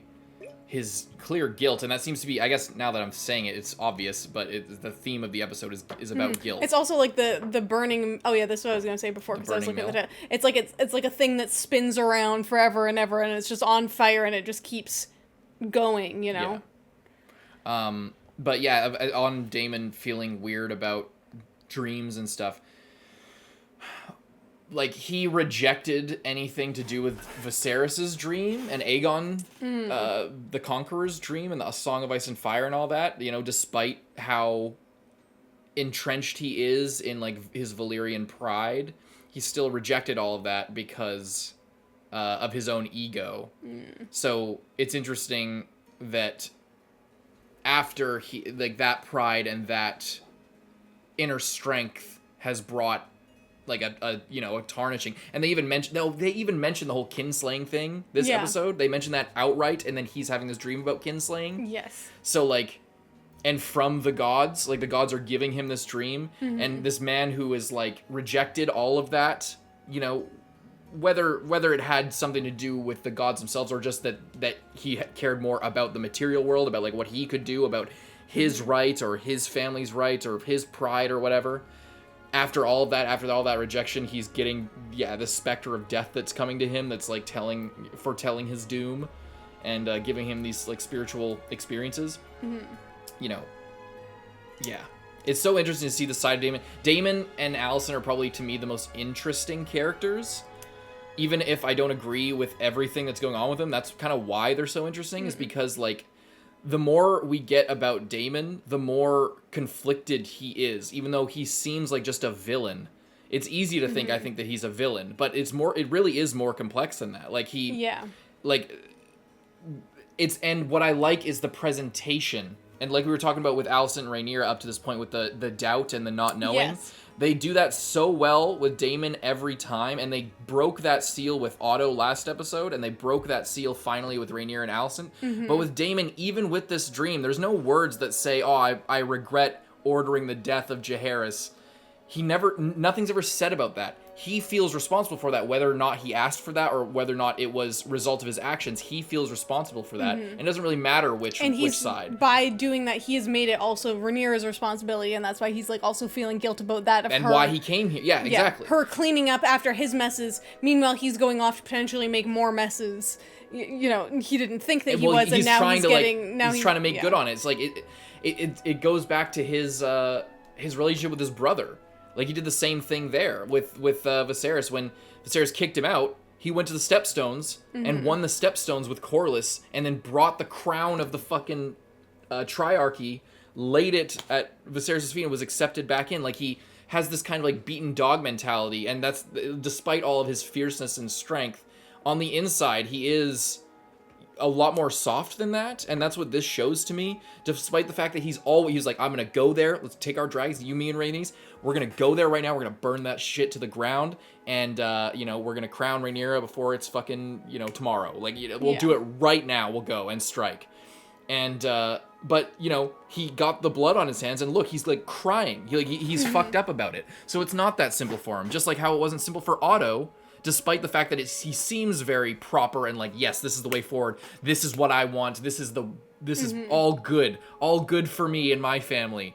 We see like, the world, and Viserys died and the world is poor for it because you're a terrible king and everything is fucked and the common people don't agree with you, and that's bad. Not just because it's bad for us. It's bad because you can't just fucking kill people like that. Aegon, like, the fact that we're seeing more of these sides to them is so interesting to me. And Daemon specifically, because of he's not having that outburst. Even when we get that extra little insight, he's not having that big outburst where we're like, oh, that's what he thought all along. We still don't know when he makes the action or when he does the thing. Everyone's always talking about what he did. We never actually see the critical thing that changes one way or the other, which side he's on, which makes sense with his Rogue Prince title. It's so good. Like, this show is so freaking good, man. And speaking of fierce Targaryen dudes, we got, I guess I probably shouldn't even skip around to it because I'll have to go back, but I'll keep it on him. But I'm talking about Aemond and Aegon. So, like, Aemond got chased out and outed his one bit of comfort and vulnerability. The one thing that was maybe tethering him to some kind of normalcy or lack of ferocity. Like, he feels guilt too. That's why he's there, is because he didn't actually want to kill Luke. Yeah. Despite what happened to him. Like, despite his eye, he didn't, that wasn't his intention, and he feels guilt. He probably feels guilty about that. It's kinslaying. He takes the pride thing very seriously as well. So that's, and yeah, it's so good. It's so good. But now that's gone because Aegon chased him out of there and made him feel shitty about that too. And those guys, like the freaking like guard guys were just, it's just, well, I feel like it's a very difficult position for them specifically because it's like their king is like making fun of this, so then it's like, oh, to like acknowledge my king, I also need to like be doing what he's doing, but then at the same time, that's the prince right there. So it's like this weird crossroads of like, exactly. So it's like the weird thing of like, okay, the king is above the prince, but the prince is like 1,000 times scarier than the king, and like it's a rock and a hard place for sure. Even if I was them, I would literally grab the curtains, turn me and my squire around, and just like guard the fucking, like, I wouldn't let people, I would not leave the curtains open, letting everyone see what was going on, the king ridiculing his brother in front of everyone. Yeah. Just for both of their sake, just for this, and also because I wouldn't want Aemond, I'm afraid of Aemond. If I'm a Kingsguard, I would be super afraid of Aemond. Yeah. Oh my and God. I'd want to be on his good side. The fact that, like, yeah, it's interesting with Aegon and how he, like, promoted all of his friends to be guards and then is immediately dissatisfied that they are not up to the level of guards that he is, like, used to. Of knights, yeah. Oh, yeah, knights. It's like, oh, I promoted these random fuckboys to being knights. To being Kingsguard. They were already knights, presumably. They would already be knights, that's why they're there, and they're, like, noble kids and stuff. But it's like, other like, you can be a knight, and then you can be a Kingsguard and you can have vows and like responsibilities further than just, oh, I'm a knight. Well, because it's like the Night's Watch vows what Yeah. they take. So being a knight doesn't necessarily, it's you uphold You're- honor and yeah. the good, but you don't have to be in chastity. But it's a interesting thing there of like where you see him promoting them to knights and then you're like, oh, this fucking idiot promoted them, and then he is like mad that they aren't taking it as seriously as he is, but it's because he is just like disconnected from like the fact that they're not on board with him. You know, they aren't as intense about the situation as he is, because why on earth would they be? His severity for the situation is growing with his bloodlust. So like when he promotes them, he's just like, these are my boys, these are my friends, Yeah. whatever. And as every knight's dream to be a fucking king, like Kingsguard, that's the highest position that you can possibly get in life. So like, that's a huge honor. I'm gonna do this for them, and you know, I trust them. Yeah. When there's no reason to really, other than they're your boys. Thinks that he knows them. Yeah. But, what was I gonna say? But yeah. So then when he gets more bloodlust and he shows up at the council, he's like, you know what? I'm going out there myself. I'm going out there. Because it's just me and my sister and my brother, and we're the only dragon people here. So I need to go out, and then it's just like they're probably telling him not to do it, but he's getting more bloodlust and he's taking things more seriously, and he's moving away from, you know, his friends were just his friends. They weren't his knights. Now they're his knights because he promoted them to that because he's getting more serious. So he's expecting them to get more serious, but like, step by step and without really their agreement, because they thought we're just hanging out with you and we get a big promotion, big good shit. Yeah. And then he turns around and they're not taking this seriously. And it's so, and Kristen Cole. Yeah, well, I was also gonna say it's interesting with Kristen Cole too, because he's mad that like his newly appointed fuckboys aren't, you know, upholding their vow of chastity. Meanwhile, his newly appointed like head of everything, like Christian Cole, the guy who he's like, yeah, this is my guy, is fucking his mom every night. Yeah. And I feel like that gives an indication of how he would feel if he found about that. This is exactly what Otto was saying. This is exactly what Otto was saying, and exactly what Rhaenyra read like a book with when she's talking about like, oh, like clearly, oh no, that was Alicent, wasn't it? Hotter heads have prevailed? Or no, it was fucking Rhaenys talking to Rhaenyra about the twins. So like clearly hotter heads have prevailed. Otto is not making the decisions over there. There's something fishy. Yeah. And that's eventually what pushed Rhaenyra to seek out Alicent to begin with. But like, this is exactly what Otto said, and anyone could see it from a mile away. All the old guard are fucking gone. They're dead. Yeah, the heart of this kingdom is slowly and withering. You sacrifice like one of the last like very honorable, very loyal guards by if sending that's him not on a symbol, I suicide don't know what mission. is. You know. Yeah, you're literally sacrificing the most honorable person on your Kingsguard right now. The one person who stayed with you purely out of honor, at sacrifice of his own, like, you know, the love versus duty thing of like Jon Snow. One day it won't be easy when you have to choose between, you know. He made the choice and he chose honor. He made the decision that... And it was very hard for him. Yeah, he made the decision that literally Ned Stark couldn't even make. And suffered for it. That's the level that he was at, or that both the twins were at. And, you know, them dying is like... This more of a discussion for last week, but we see the effects of that, of that core of honor beginning with them pretty much dead. You know, it's pretty much dead at this point. So what's left after that? We see it's basically just bickering and snickering. Although Massaria seems pretty chill now that she's with them. Yeah, this was pretty sad.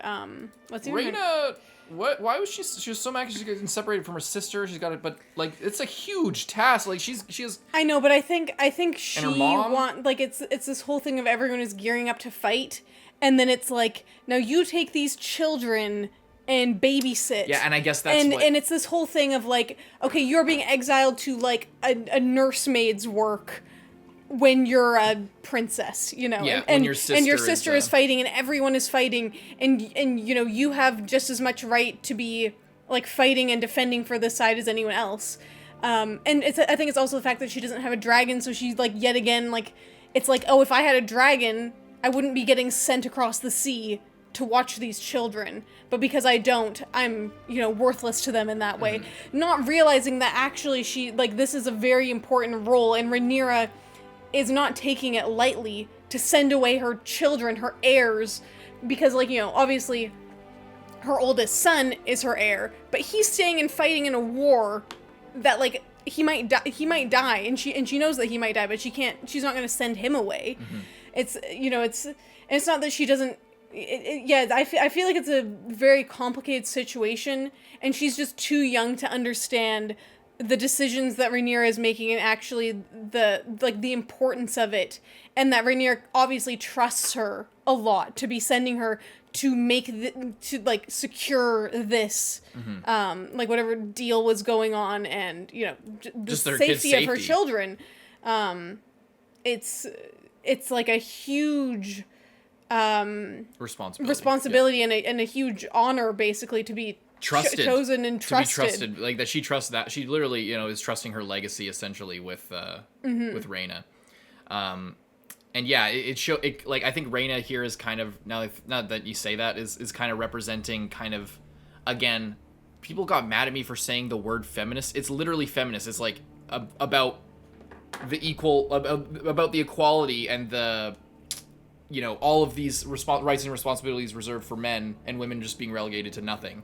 But she is like, in a way, like, represents how Rhaenyra, she kind of like follows Rhaenyra's footsteps in a way, because Rhaenyra is taking upon like the rights and responsibilities of like a king or a sovereign ruler, a queen.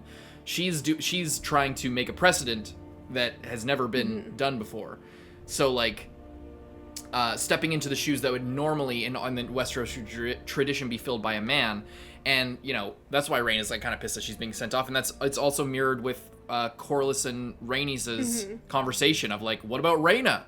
You know, Rhaena's an adult, she's basically. Just kind of being exiled. Or almost. Or not exiled, but, you know. She's being relegated. And, you know, just because she's a woman, if she was a man, she'd be instantly leader. She wouldn't be sent away with the... Well, she would be the heir of Corlys's thing, Yeah. but instead Corlys is like, Rhaena, she's a girl, and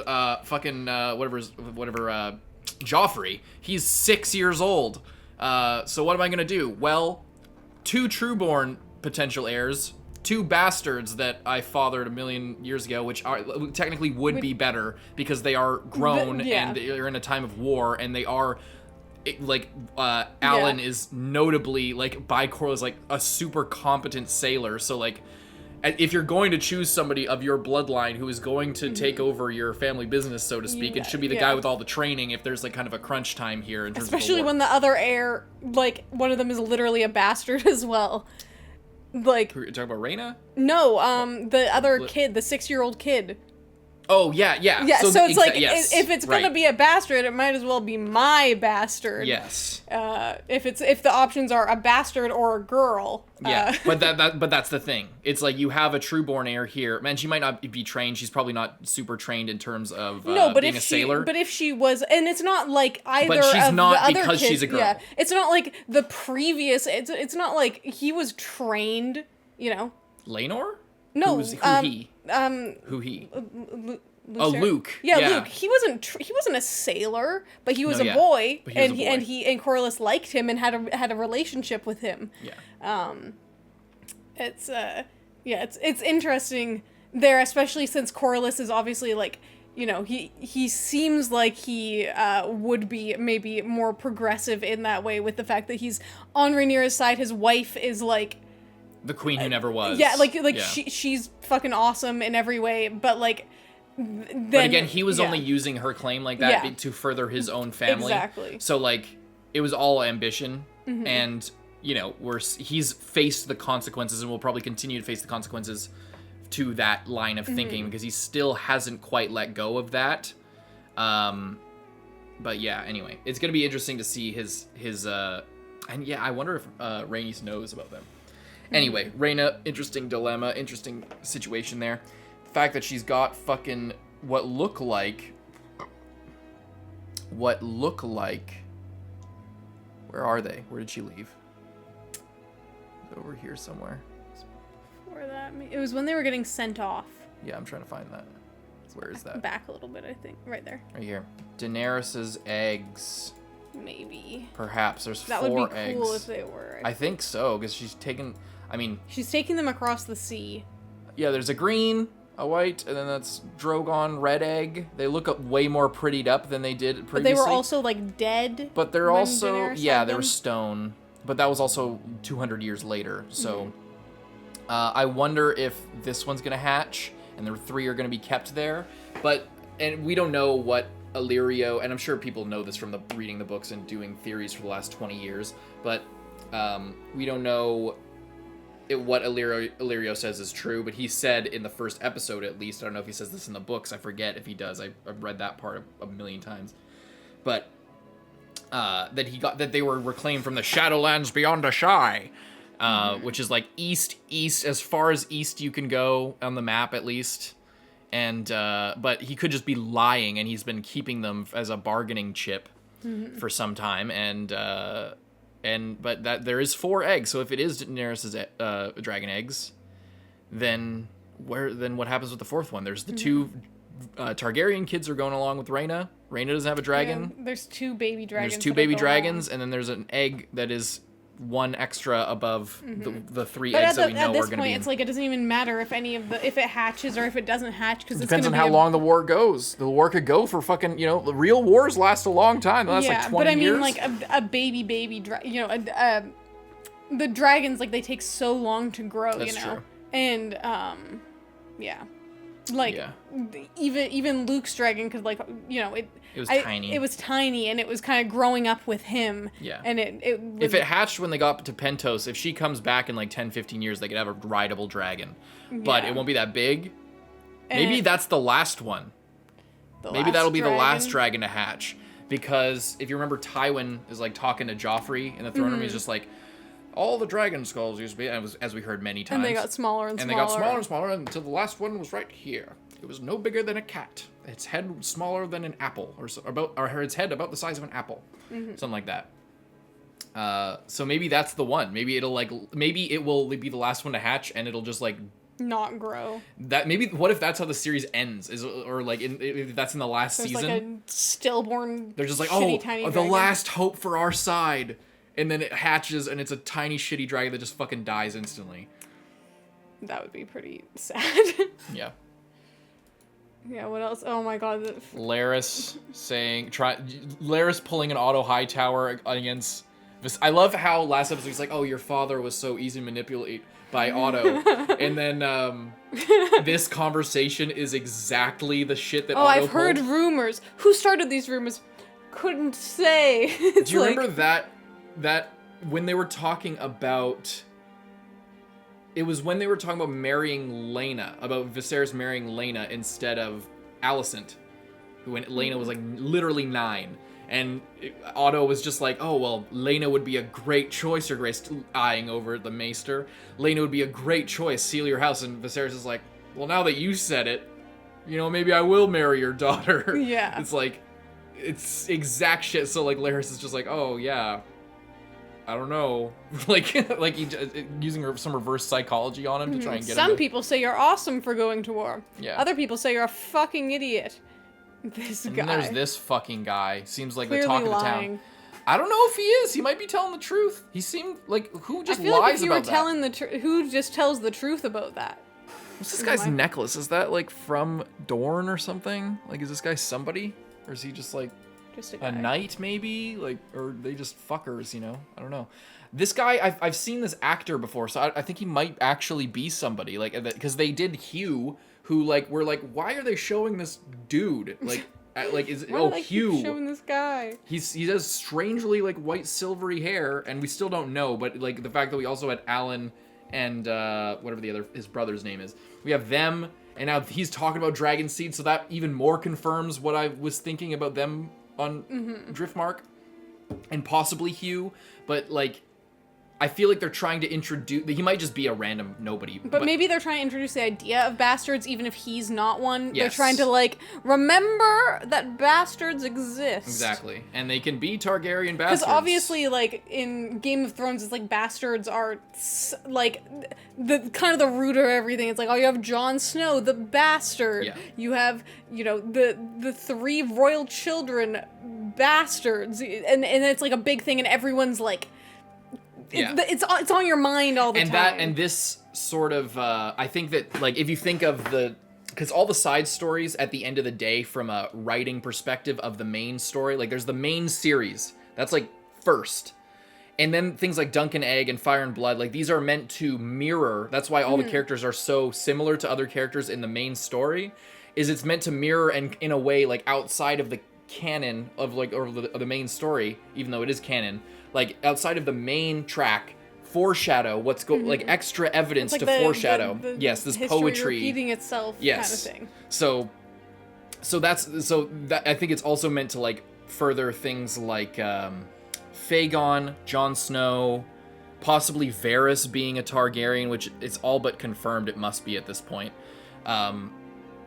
Who maybe, I don't even know the history, but maybe is it a, no, I think he was from Blackfire Rebellion. That's sort of a big part of the theory. Anyway, whatever. So yeah, I think that at the very least, it's just meant to introduce that whole concept back to the audience. Because maybe next episode, because we got all the stuff with like we've been theorizing dudes, about those bastards that in Corlys is all like who's gonna be my heir, and then we're like okay now we're like talking about bastards again.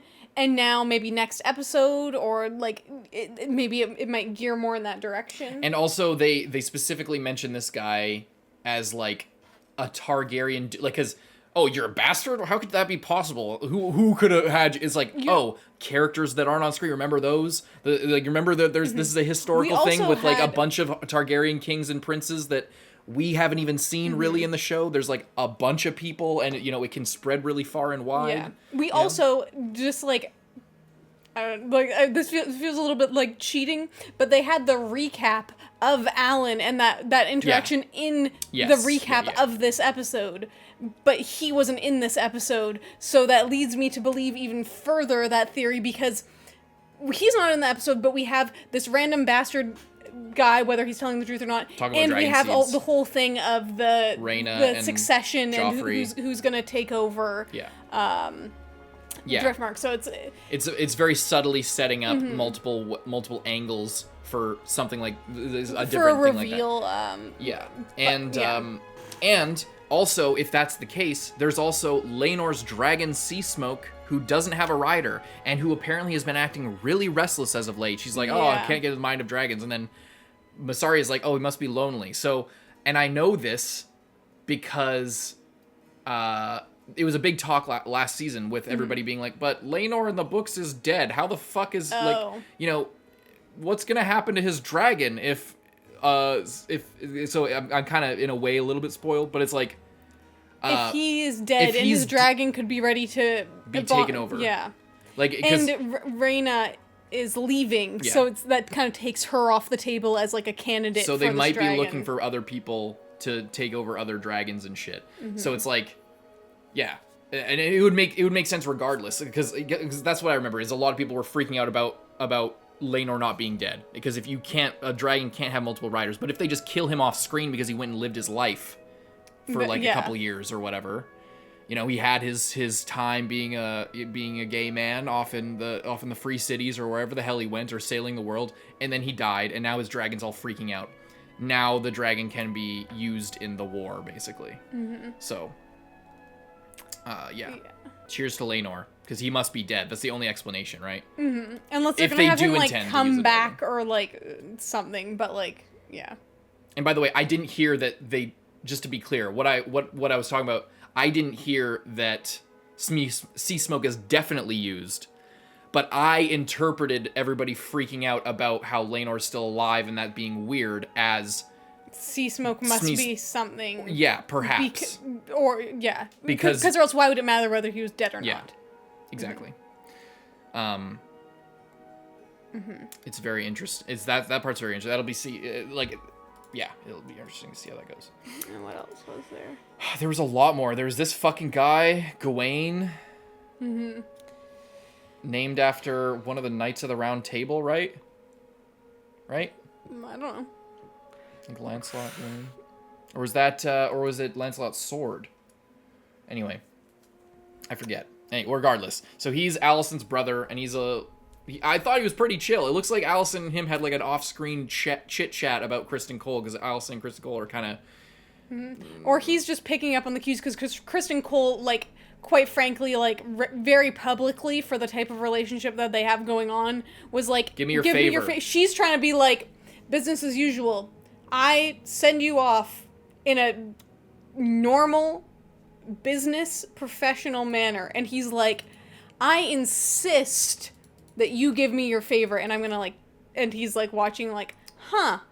That's interesting. And he obviously knows his sister, you know, he can probably see that she's, like, flustered by that. Which, you know, if she was just Was she picking at her hands? She started doing that again, but we don't really see her hands. See her holding. I also feel like him with this haircut and the fact that he has just, like, a gold chain around his neck. Like, I feel like I can't take him seriously right now for some reason. I don't know why. I feel like he just... They need to gray up his hair again. Like, after a time skip, they made his hair a little bit more gray, but he still just looks the same the day he was born, I imagine. What else is going to say about Gawain? Oh, he was taking things very lightly, like, and then he looked like he was just shit his pants when that dragon was coming. As is tradition. Mm-hmm. But he seems like a decently chill enough character. Mm-hmm. At least he seems to not fully trust Kristen Cole. He was also just being kind of a shithead and not listening to him, and then almost got them all killed by a dragon. Yes. But, you know, he's clearly... I mean, I think what he represents is... like the knights that are the new knights of the Kingsguard. Mm-hmm. There's all these young, and the Brackens and Blackwoods. It's like there's two things. There's the guilt of previous transgressions, and then there's all the young, hot-blooded men trying to kill each other at every or trying to be war guys at every opportunity. Yeah. You know, and just taking the bait instantly to just cause bloodshed, like despite not really knowing the extent of how serious it is. I also did like that scene when Aegon, like when they were talking about like the little fight with the whatevers and the whatevers, the Brackens and the Blackwoods. Yes. And then they were like, that's not a war. Yeah. Like that's just them kind of just being like that. And then Aegon is like, I call it a war, and it's like clearly like he has zero concept of a war. Like I feel like that just shows that like all these older guys are like, that is not a war. And then he's like, I'm saying it's a war. We are victorious, even though it like wasn't a victory and it wasn't a war. It was like it was a family feud, essentially. And but now it's a war, and he won the first battle, and you know it's just like. I mean, we saw, it's like, okay, sure. And would you say that the first, are we then counting that duel, when Rhaenyra was like a teenager looking for a suitor, and then that little, I think he was a Blackwood kid, or was he a Bracken? Either way, one of them was like getting heckled by one of the other house, and then they challenged each other. Like he like challenged the old dude to a duel, or the normal 25-year-old guy, this 15-year-old kid, challenged him to a duel, and then killed his ass in front of everyone. You know, are we calling that the start of the war? And was also, that the start of this feud? But then Rhaenys literally says this in the episode, like when they're burying the twins, she's just like, oh well, what about when Jaehaerys died, or was it when Luke died, or was it when blah blah blah? It's like you keep going back. Everyone can try and find a starting point, but at this point it doesn't matter. And it goes back to what I was saying earlier about when we were talking about Viserys and how frustrating at times the first season ones, because it's like you're watching a train crash, and it's just every decision is just like a little bit, So like it's the same thing there, where it's like whether or not anybody is to blame or not or whatever, war is bad and death is bad, and we should try our best not to burn cities to the ground with dragons and kill families. You know, that would be best. And that's still the thing that everyone on both sides is trying to do. Is what Rhaenyra was saying. It's like, if we just like if we just release the dragons and go all out with the dragons, then then we're opening. It's like nuclear warfare. It's Literally. like once you go there, then you can't not have gone Can't put there that genie anymore. back in the bottle. Because she literally basically makes that argument in the council chamber. She's like, the threat is a weapon itself. That's literally how we talk about nuclear warfare. So that can't be an accident. That's it's intentional that way. But then all this going full circle and the way the episode ends, and I think how we'll end the discussion because we're 2.5 hours into this recording. But with that discussion between Alicent and Rhaenyra about, nobody wants that on either side. It's like seeing how they're gonna square that against that conversation where there's no more doubt. There's no more, we're an island away and we're talking via tweets essentially, fucking raven messages long. And we're getting side information. We're getting messages from your maester or my maester who, possibly are colluding in their own way to try and kill the dragons. That's a theory that this whole thing got started because the maesters don't like magic and they want to get rid of the dragons because then, and that's Otto's part of that, and the High Towers are part of that too. They're all working together to try and kill all the dragons so that, people can reign again because the small folk die. And that's why Otto last episode was all about the fucking small folk all of a sudden, weirdly. Kind of weirdly, before he was all about his family. Now he's talking about the small folk for some reason. That's a big part of his argument. When the gloves come off, so to speak, that's in line with that theory where the maesters are colluding to kind of egg this war on, and partially why they let Viserys die. Going with that theory is why they could have cut that finger off at any point, but instead they treated him slowly over the course of his life. Anyway, I wanted to end it on a quicker note than that, but that's a whole other theory, and it still could be true. But the show is taking a different perspective than that. At least this season is way more interesting, I think. I also do like the. Oh, never mind. Sorry. No, go ahead. I was gonna say this earlier, but then I said no. You go first, and then we got on a different track. I was gonna say I feel like I do appreciate the disguise that they had Rhaenyra in because we always make fun. 100%. We always make fun of the Daemon murder cloak and how the it's Rhaenyra adultery cloak, or it's it's not a disguise. A cloak is not a disguise. But I did like that the angle that they went with here. It's and also they had someone in the episode say I don't know what they look like, because they're those guys. That I feel like that also helped this, because they were I look just like, they're you don't look like Daemon and Viserys, and it's how would you know what they look like? You don't know what they look like. You never saw them. Shut up. Yeah. And I feel like that her entire face is exposed. She's just walking through the city, but I don't find it unbelievable that people wouldn't recognize her, because it's exactly like what Rhaenys was saying of if you dress up as a nun and you walk through the town, if you don't look hot and you don't look important. You mean, Massaria? Oh, Massaria, yeah, sorry, yeah, Massaria. What Massaria was saying is if you don't look like they want anything from you, they're not going to pay attention to you. Yeah. And I feel like. And then the only. Sorry, go ahead. I feel like I like that, because I feel like they gave so many things to lend credence to the fact that this disguise is the perfect disguise, because she's not hiding. She's not wearing a cloak. She's not hiding her face. She's not looking sketchy. She's just walking out in the open and hoping that no one notices her and pays attention to her, you know? Yeah, and I like the one hole that I might have had and that I kind of said in the episode was what are these other septas not going to notice a random septa just being there? And then we see a shot of how, one, we're reminded of how gigantic the sept is.